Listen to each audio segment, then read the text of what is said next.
नमस्कार सबैजना साथीहरूलाई। आज हामी पुनः गोरखापत्र फागुन 9 गतेको लिएर आइसकेका छौँ र प्रश्न नम्बर 1बाट सुरु गरौँ। विश्वको तेस्रो ठुलो अर्थतन्त्र भएको राष्ट्र कुन हो? जर्मनी। सन् 2024 फेब्रुअरी। विश्वको तेस्रो ठुलो अर्थतन्त्र भएको राष्ट्र यसअघि जापान थियो र जापानको जिडिपी अहिले 42 अर्ब डलर रहेको छ भने जर्मनीको जिडिपी 45 खर्ब डलर पुगेको छ। अन्तर्राष्ट्रिय आइएमएफले प्रकाशित गरेको पछिल्लो तथ्याङ्क अर्थतन्त्रका हिसाबले प्रमुख 10 राष्ट्रहरू देखाइबमोजिम छन्। अमेरिका पहिलो नम्बरमा, दोस्रो चीन, तेस्रो जर्मनी, चौथो जापान र पाँचौं भारत। साथीहरू बस्दो गए यो अति नै इम्पोर्टेन्ट क्वेसन हुनसक्छ साथीहरू लोकसेवाको लागि। अमेरिका 1, दोस्रो चीन, तेस्रो जर्मनी, चौथो जापान र पाँचौं भारत। त्यस्तै गरी अब प्रश्न नम्बर 2, नेपाल र स्विजरल्यान्ड बीच द्विपक्षीय हवाई सम्झौता कहिले भएको हो? विक्रम 2080 माघ 23 गते नेपालसँग द्विपक्षीय हवाई सेवा सम्झौता भएको देशको सङ्ख्या चाहिँ 42 पुगेको छ साथीहरू। त्यस्तै गरी प्रश्न नम्बर 3, त्रिमूर्ति निकेतनले देवकोटाको काव्य पुरस्कार 2080 कसलाई प्रदान गरियो? त्रिमूर्ति निकेतनले देवकोटा काव्य पुरस्कार 2080 कसलाई प्रदान गर्यो? जयप्रसाद पाण्डे। त्यसै गरी लेखनाथ पौडेल पुरस्कार प्रधान मुकुन्द शरण उपाध्याय र बालकृष्ण समलाई पुरस्कार हरिबहादुर थापालाई प्रदान गरिएको। पुरस्कृत स्रष्टालाई ताम्रपत्र र जनही 1 लाख रुपियाँ नगद प्रदान गरिएको। प्रश्न नम्बर 4, हाल रेडियो नेपालबाट कतिवटा भाषा प्रसारण हुने भएको छ? 22 वटा। विक्रम 2080 फागुन 2 गते बज्जिका भाषामा समाचार प्रसारण हुन थालेको छ। त्यस्तै गरी अब बज्जिका नेपालमा धेरै बोलिने भाषाको सूचीमा 6औं स्थानमा रहेको छ। रेडियो नेपालले यसअघि 21 वटा भाषामा समाचार तथा 20 वटा भाषामा कार्यक्रम प्रसारण गर्दै आएको थियो। त्यस्तै गरी प्रश्न नम्बर 5, भरतपुर महानगरपालिका र माडी नगर बीच भागिनी सम्बन्ध कहिले कायम भएको हो? यो चाहिँ 2080 माघ 25 गते साथीहरू भरतपुर महानगर र माडी नगर बीच भागिनी सम्बन्ध कहिले कायम भएको हो भन्यो भने 2080 विक्रम 2080 माघ 25 गते 10 बुँदे समझदारी पत्रमा हस्ताक्षर भएको छ। त्यस्तै गरी भागिनी सम्बन्धको अवधि 5 वर्ष रहेको छ। त्यस्तै गरी प्रश्न नम्बर 8, हाल सन् 2024 फेब्रुअरी संयुक्त राष्ट्रसङ्घीय शान्ति स्थापना मिसनमा धेरै सुरक्षाकर्मी पठाउने सूचीमा पहिलो स्थानमा रहन सफल राष्ट्र कुन हो? नेपाल। राष्ट्रसङ्घीय तथ्याङ्क अनुसार नेपाली सुरक्षाकर्मीको सङ्ख्या 6287 रहेको छ। सरी साथीहरू 6247 रहेको छ। विभिन्न मिसनमा हाल परिचालित सैनिक प्रहरी सशस्त्र प्रहरीको सङ्ख्या हो। धेरै सुरक्षाकर्मी पठाउने सूचीमा बङ्गलादेश 6197 दोस्रो र भारत 6073 तेस्रो स्थानमा रहेका छन्। त्यस्तै रुवान्डा चौथो, पाकिस्तान पाँचौँमा रहेको छ साथीहरू। र यो अलि विशेष इम्पोर्टेन्ट हुनसक्छ साथीहरू, यो क्वेसनलाई ध्यान दिनु होला। संयुक्त राष्ट्रसङ्घमा शान्ति सेना पठाउने मुलुक प्रथम धेरै भन्यो भने पहिला नेपाल, दोस्रो बङ्गलादेश, तेस्रो भारत, चौथो रुवान्डा र पाँचौँ पाकिस्तान रहेको साथीहरू। प्रश्न नम्बर 7, अरण्यको अन्तर्राष्ट्रिय पुरस्कार 2079 प्राप्त गर्ने श्रेष्ठ हुन्? विजय हितान लाहुरे दाइको रेली माई उपन्यासका लागि पाएका हुन् उनले। त्यसै गरी नेपाली वनस्पतिका पिता भनी कसलाई भनिन्छ? बुखानन ह्यामिल्टनलाई नेपाली वनस्पतिका पिता भनी कसलाई चिनिन्छ? बुखान ह्यामिल्टन। अन्तर्राष्ट्रिय उपकुलपति सम्मेलन कहिले र कहाँ भएको हो? अन्तर्राष्ट्रिय उपकुलपति सम्मेलन कहाँ र कहिले भएको हो? विक्रम 2080 फागुन 3 देखि 5 धुलीखेलमा भएको। अन्तर्राष्ट्रिय उपकुलपति सम्मेलन कहाँ र कहिले भएको हो? विक्रम 2080 फागुन 3 देखि 5 धुलीखेलमा। प्रधानमन्त्री पुष्पकमल दाहाल प्रचण्डले यसको उद्घाटन गर्नुभयो। धुलीखेल स्थित काठमाडौँ विश्वविद्यालयको परिसरमा उत्तर क्षेत्रीय अन्तर्राष्ट्रिय उपकुलपति सभा तथा भार त नेपाल उच्च शिक्षा शिखर सम्मेलन भयो। भारतीय विश्वविद्यालय सङ्घको आयोजनामा भएको सम्मेलन नेपाल भारतसहित विभिन्न देशका 150 भन्दा बढी विश्वविद्यालयका कुलपतिहरूको सहभागिता रहेको थियो। प्रश्न नम्बर 10, दक्षिण अमेरिकाको सर्वोच्च शिखर एकान्कुवाको सफल आरोहण गर्ने नेपालका पहिलो निजामती कर्मचारी को हुन्? बम बहादुर विक। सन् 2024 फेब्रुअरी 13 मा दक्षिण अमेरिकाको सर्वोच्च शिखर एकान्कुवाको सफल आरोहण गर्ने नेपालको पहिलो निजामती कर्मचारी को हुन्? बम बहादुर विक। रुकुम पश्चिम स्थायी घर भएका विक काभ्रेको खाली खोला गाउँपालिकामा लेखापालको जिम्मेवारीमा रहनुभएको थियो। एकान्कुवा हिमालको उचाइ 6962 मिटर रहेको छ।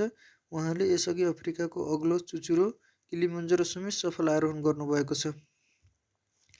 प्रश्न नम्बर 11, सङ्घीय संसदको महासचिव कसलाई नियुक्ति गरियो? पदम प्रसाद पाण्डे। सङ्घीय संसदको महासचिवमा कसलाई नियुक्त गरियो? सङ्घीय संसदको महासचिव कसलाई नियुक्त गरियो?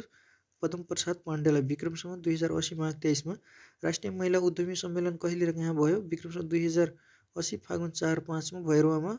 राष्ट्रिय महिला उद्यमी सम्मेलन कहाँ र कहिले भयो? विक्रम सम्वत 2080 फागुन 4 र 5 गते भैरवामा। विक्रम सम्वत 2080 माघमा सम्पन्न प्रथम विश्वविद्यालय खेलकुद प्रतियोगिता उपाधि कसले जित्यो? त्रिभुवन विश्वविद्यालयले। विक्रम सम्वत 2080 माघमा सम्पन्न प्रथम विश्वविद्यालय खेलकुद प्रतियोगिताको उपाधि कसले जित्यो? त्रिभुवन विश्वविद्यालयले। त्रिभुवन विश्वविद्यालयले 18 स्वर्ण 8 रजत र 3 कांस्य पद जितेर च्याम्पियन बनेको छ। राष्ट्रिय खेलकुद परिषदद्वारा आयोजित प्रतियोगितामा सुदूरपश्चिम विश्वविद्यालयले दोस्रो स्थान, 3 स्वर्ण 4 रजत र 9 कांस्य र लुम्बिनी बौद्ध विश्वविद्यालयले तेर्सो, 1 स्वर्ण 2 रजत 2 कांस्य जितेका छन्। खेल सञ्चालन विक्रम 2080 माघ 22 देखि 23 काठमाडौँ भएको थियो। खेल सङ्ख्या 4वटा रहेको थियो। Athletics, volleyball, table tennis, badminton. सहभागी भएका विश्वविद्यालय 10वटा थिए। त्यस्तै गरी प्रश्न नम्बर 14, नेपालका लागि पहिलो अन्तर्राष्ट्रिय शतक बनाउने महिला क्रिकेटर को हुन्? रुबिना छेत्री बेलबासे। नेपालका लागि पहिलो अन्तर्राष्ट्रिय शतक बनाउने महिला क्रिकेटर को हुन्? रुबिना छेत्री बेलबासे। सन् 2024 फेब्रुअरी मलेसियामा आयोजित एसिसी प्रिमियर कपमा 118 रनको शतकीय इनिङ खेलेर पूर्व कप्तान रुबिना छेत्री बेलबासेले नेपालका लागि पहिलो अन्तर्राष्ट्रिय शतक बनाउने रेकर्ड आफ्नो नाम राख्नु भएको थियो। मालदिप्स विरुद्ध 214 रनको विशाल अन्तरको जित निकाल्दा रुबिनाले सो रेकर्ड कायम गर्नुभएको थियो। ठिक छ। त्यसै गरी रुबिनाले नेपालका लागि अन्तर्राष्ट्रिय टी20 खेलेको एकै खेलमा सर्वाधिक चौका र छक्का प्रहार गर्ने क्रिकेटर समेत बन्नुभएको छ। सो खेलमा नेपाली महिला टोलीले अन्तर्राष्ट्रिय टी20 फर्मेटमा सर्वाधिक ठुलो 227 4 विकेटको योगफलको रेकर्ड पनि कायम गरेको छ। त्यस्तै गरी प्रश्न नम्बर 15, सन् 2024 फेब्रुअरीमा कतारमा सम्पन्न एसिया कप फुटबल प्रतियोगिताको उपाधि कसले जित्यो? आयोजक कतारले जोर्डनमाथि 3-1 को जित निकाली लगातार दोस्रो पटक उपाधि हात पारेको। फाइनल खेलमा कतारका स्ट्राइकर अफिफले ह्याट्रिक गरेका थिए। उनले 3वटै गोल पेनाल्टीद्वारा गरेका थिए। प्रश्न 16, सरूभक्त राष्ट्रिय बाल प्रतिभा पुरस्कार 2080 कसलाई प्रदान गरियो? सुप्रिम मल्ल। नगद 50,000 रुपियाँ र सम्मानपत्र। प्रश्न नम्बर 17, विक्रम सम्वत 2080 माघ 29 मा सार्वजनिक नेपाल जीवन स्तर सर्वेक्षण 2079-80 अनुसार गरिबीको रेखामुनि रहेको जनसङ्ख्या कति रहेको छ? 20.27 रहेको छ। विक्रम सम्वत 2080 माघ 29 मा सार्वजनिक गरेको जीवन स्तर सर्वेक्षण 2079-80 अनुसार गरिबी रेखामुनिको जनसङ्ख्या कति रहेको छ? 20.27%। त्यस्तै गरी गरिबीको दर सहरी क्षेत्रमा 18.14% छ भने ग्रामीण क्षेत्रमा 24.66% रहेको छ। गरिबीको दर सहरी क्षेत्रमा 18.14% छ भने ग्रामीण क्षेत्रमा 24.66% रहेको छ।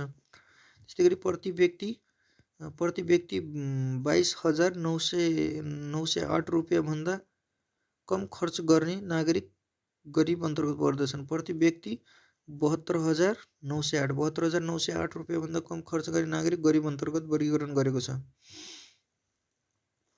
72,908 रुपियाँ भन्दा कम।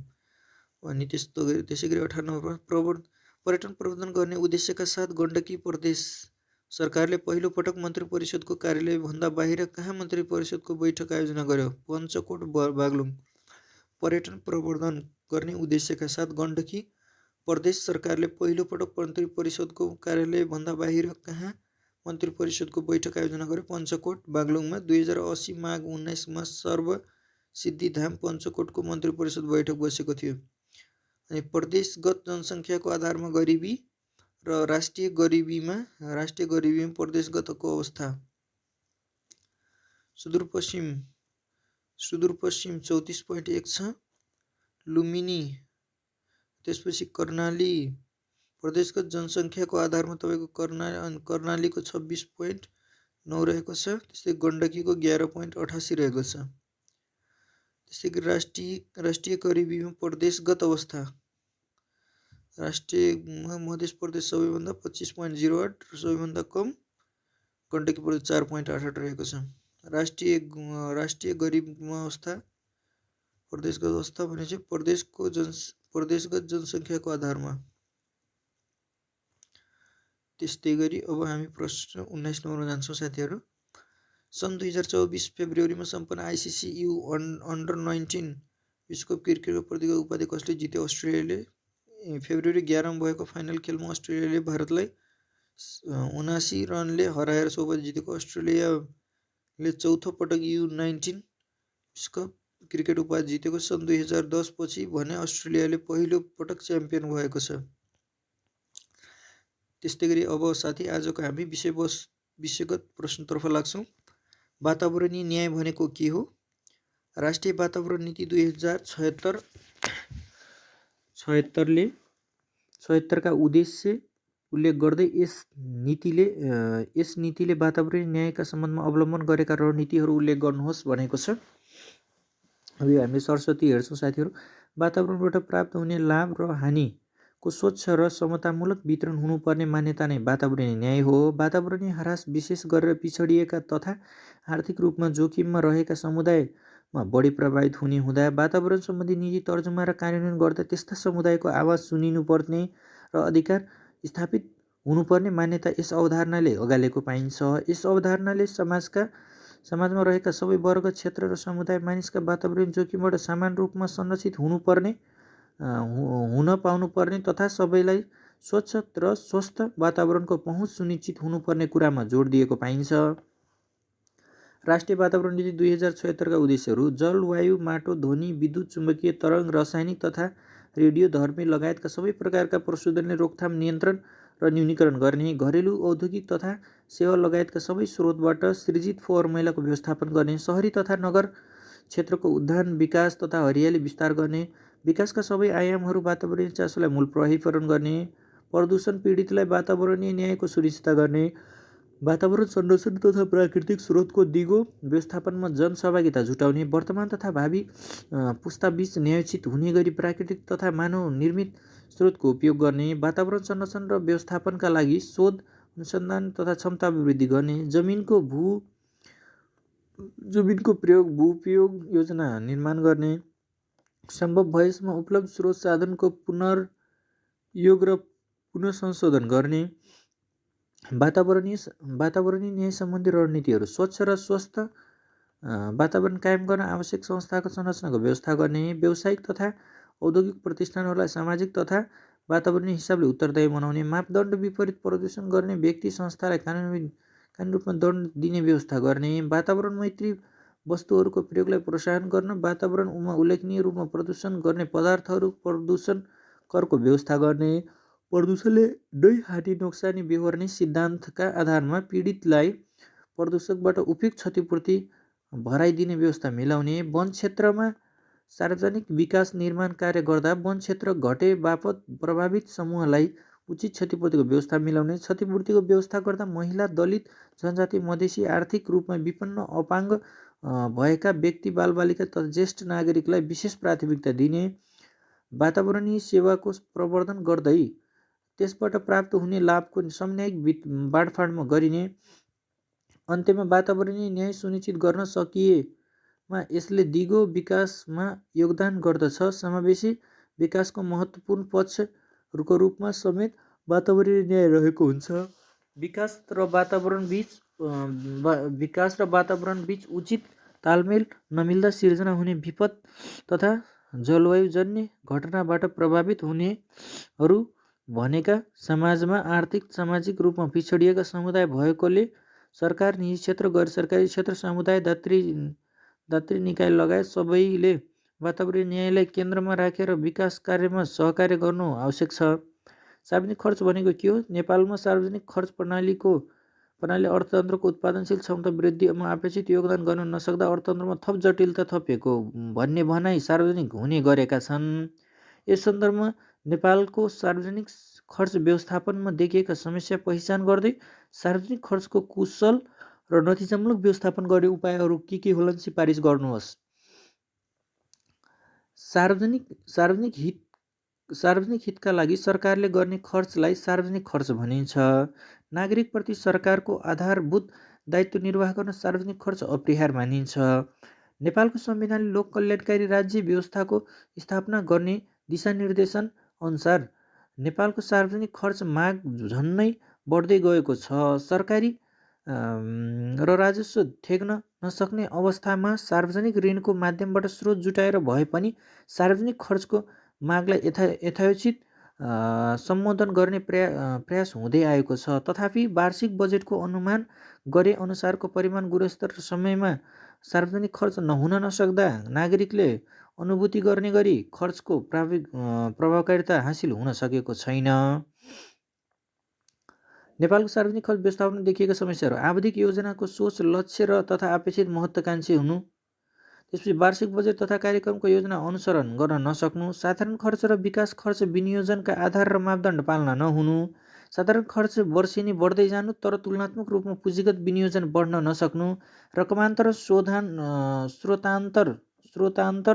स्रोतान्तर तथा स्रोत सुनिश्चितको विकृति बढ्दै जानु, सार्वजनिक खर्चमा मितव्ययिता प्रभावकारिता वृद्धि गर्ने मापदण्डको परिकल्पना हुन नसक्नु, सञ्चालनमा रहेका आयोजनाहरू निर्धारित समयमा, लागतमा र गुणस्तरमा सम्पन्न नहुनु, आयोजनाको अनुशासन गर्न नसक्दा क्रियावगत, अधुरा एवं रुग्ण आयोजनाहरूको सङ्ख्या बढ्दै जानु, विनियोजनको तुलनामा पुँजीगत खर्च कम हुनु र भएको खर्च समेत अन्तिम चौमासिक तथा अन्तिम महिनामा हुने प्रवृत्ति बढेसँगै खर्चको गुणस्तरीयता कमजोर हुनु, त्यस्तै गरी प्रतिबद्धता अनुसार वैदेशिक सहायता प्राप्त हुन नसक्नु, समयमा शोध भर्ना हुन नसक्नु, सार्वजनिक ऋणको कुशल परिचालन गर्न नसक्नु, खर्च समयमा लेखाङ्कन र प्रतिवेदन गर्ने गरी कर्मचारी पदाधिकारीलाई जवाबदेही बनाउन नसक्नु, तिनै तहका सरकारहरूको प्रतिवेदन प्रणालीलाई एकीकृत गरी व्यवस्थित गर्न नसक्नु, आन्तरिक नियन्त्रण र आन्तरिक लेखा परीक्षणलाई चुस्त बनाई अनियमितता र चुहावट अन्त गर्न नसक्नु, महालेखा परीक्षकले औँल्याएका बेरोजु फर्चौट गरी वित्तीय उत्तरदायी वहन गर्न नसक्दा आर्थिक अनुशासनहीनता बढ्दै जानु, नैतिकता, इमानदारी र सदाचारिताको कसीमा सार्वजनिक पदाधिकारीहरू कमजोर साबित हुनु, सार्वजनिक खर्चको कुशल र नतिजामूलक व्यवस्थापन गर्ने उपायहरू: मध्यकालीन खर्च र संरचना तिनै तहका सरकारमा संस्थागत गर्ने, साधारण र विकास खर्च विनियोजनका स्पष्ट आधार र मापदण्ड निर्धारण गरी कडाइका साथ पालना गर्ने, यस विषयमा सदनमा समेत व्यापक छलफल गर्ने, सार्वजनिक खर्चमा मितव्ययी, कार्यकुशलता, प्रभावकारिता अभिवृद्धि गर्ने व्यावहारिक उपायहरू खोजी गरी परिपालना गर्ने र साधारण खर्च न्यूनीकरण गर्दै विकास खर्च विनियोजन अभिवृद्धि गर्ने, आयोजना सुशासन कायम गर्न परियोजना बैङ्कहरूमा समावेश आयोजना मात्र स्रोत विनियोजन गर्ने, आयोजनाको प्रमुख र निर्माण व्यवसायले कार्य सम्पादनका आधारमा दण्ड र पुरस्कारको व्यवस्था गर्ने, योजना कार्यान्वयनमा अन्तर सरकार र अन्तर निकाय तथा विकास साझेदारीहरूसँग समन्वय गर्ने, कार्यान्वयन चरणका समस्याहरू समयमै समाधान गर्ने, अनुगमन प्रणाली सुधार गर्ने, तिनै तहका सरकारमा नतिजामूलक अनुगमन पद्धति संस्थागत गर्ने, पुँजी निर्माण र दिगो प्रतिफल सुनिश्चित हुने गरी सार्वजनिक ऋणलाई परिचालन गर्ने, ऋण सेवा लागत कम हुने गरी ऋण परिचालन गर्ने, खर्चको लेखाङ्कन प्रतिवेदन पद्धति सुदृढीकरण गर्न, सूचना प्रविधिको प्रयोग बढाउँदै लैजाने र जनशक्तिको क्षमता विकास गर्ने, प्रत्येक सार्वजनिक निकायले आफ्नो कार्यप्रकृति अनुसार आन्तरिक नियन्त्रण प्रणाली व्यवस्था गरी कार्यान्वयन गर्ने, सार्वजनिक खर्च प्रणालीमा पारदर्शिता, जवाबदेहिता, वित्तीय अनुशासन प्रवर्धन गर्न सहभागितामूलक खर्च व्यवस्थापन प्रणालीको विकास गर्ने, सार्वजनिक निकायमा सदाचारिता संस्कृतिको विकास गर्न, संरचना खडा गर्ने, जिम्मेवार पदाधिकारीहरूको नैतिकता परीक्षण गर्ने प्रणाली विकास गर्ने। अन्तमा नेपालको सार्वजनिक खर्च व्यवस्थापनमा योजना, स्रोत, विनियोजन, खर्च लेखाङ्कन, प्रतिवेदन, आन्तरिक नियन्त्रण, परीक्षण लगायतका विषय नीतिगत व्यवस्थापकीय व्यवहारका समस्या रहेका छन्। सार्वजनिक स्रोतको कुशल विनियोजन, दक्षतापूर्वक कोषको सञ्चालन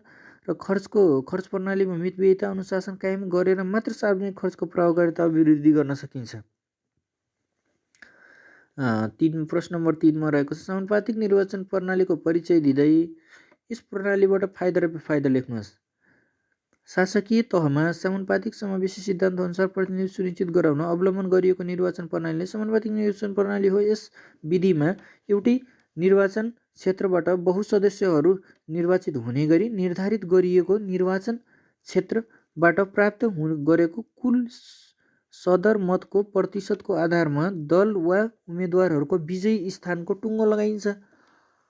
नेपालको कुल भूभागलाई एक निर्वाचन क्षेत्र माने राजनीतिक दललाई मत दिने समानुपातिक निर्वाचन प्रणाली बमोजिम प्रतिनिधि सभा सदस्यतर्फ 110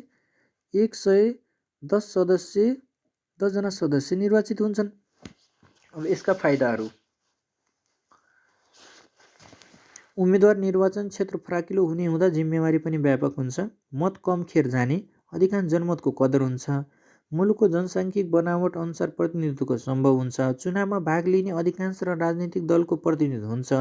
यद्यपि राजनीतिक स्थिरता नाममा थ्रेसहोल्ड प्रतिशत निर्धारण गर्ने प्रचलन पनि रहेको छ। राजनीतिक दललाई र शक्तिशाली बनाउन सकिन्छ। राजनीतिक दलको लोकप्रियता बढी मत बटुल्न सहयोग पुग्छ। चुनाव खर्चिलो र भड्किलो हुने सम्भावना कम हुन्छ। र यसका अन्य फाइदाहरू, बेफाइदाहरू। अब यसका बेफाइदाहरू साथीहरू, कोटा बमोजिम उम्मेदवारी दिन र उम्मेदवारको पहिचान गर्न कठिनाइ, जनमतलाई विजयी स्थान रूपान्तरण गर्ने विधि जटिल, धेरै दलले भाग लिन सक्ने हुँदा मतको लामो र भद्दा हुन सक्ने, उम्मेदवार र जनताबीच प्रत्यक्ष सम्बन्ध नहुँदा जनताप्रतिको जवाबदेही कमजोर हुन सक्ने, उम्मेदवारको सूचीमा राजनीतिक दलको नियन्त्रण हुने हुँदा जनताको भन्दा दलको छनौट प्राथमिकतामा पर्नेछ, दलको आन्तरिक र लोकतन्त्र कमजोर भएको तथा राजनीतिक नेतृत्व इमान्दार नभएको अवस्थामा आर्थिक अनियमितता र परिवारवाद जस्ता विकृति देखा पर्ने जोखिम रहन्छन्। यस्तै गरी अब आजको अन्तिम प्रश्न साथीहरू, नेपालमा बेरोजगारी बढ्नुका कारण तथा प्रभावबारे आफ्नो विचार दिनुहोस्। प्रचलित कानुन मान्यता सिद्धान्त विपरीत। प्रचलित कानुन मान्यता सिद्धान्त विपरीत आर्थिक कारोबार वा सोको लेखाङ्कन एवं प्रतिवेदन भएको भनी लेखा परीक्षणको क्रममा औल्याइएको विषय बेरोजगारी हो। नेपालमा बेरोजगारी बढ्नुका कारण र यसका प्रभाव निम्नानुसार छन्। बेरोजगारी बढ्नुका कारण: दबाव र प्रभावयुक्त कार्य वातावरण कायम रहनु, दबाव र प्रभावयुक्त कार्य वातावरण कायम हुनु, कर्मचारीबाट खर्च विधि प्रक्रियाबारे स्पष्ट अडान र धारणा राख्न नसक्नु, कर्मचारीमा पर्याप्त ज्ञान सिप दक्षता आचरण नहुनु, कानुनी प्रावधान अस्पष्ट र आपसमा बाझिएका कारण बेरोजगारी सम्बन्धमा साझा बुझाइ नहुनु, कानुनको व्याख्यामा निहित स्वार्थ रहनु, आन्तरिक नियन्त्रण प्रणाली कमजोर हुनु, सरकारी कारोबारलाई पूर्ण रूपमा विद्युतीय प्रणालीमा रूपान्तरण गरी गणितीय शुद्धता पारदर्शिता कायम गर्न नसक्नु। यी रहेका छन् साथीहरू आजका वस्तु वैकल्पिक र विषयगत प्रश्नका विषयवस्तुहरू। र आजलाई यति नै साथीहरू। अब फेरि अर्को बुधबार फेरि भेट्ने नै छौँ। हस्त साथीहरू, धन्यवाद।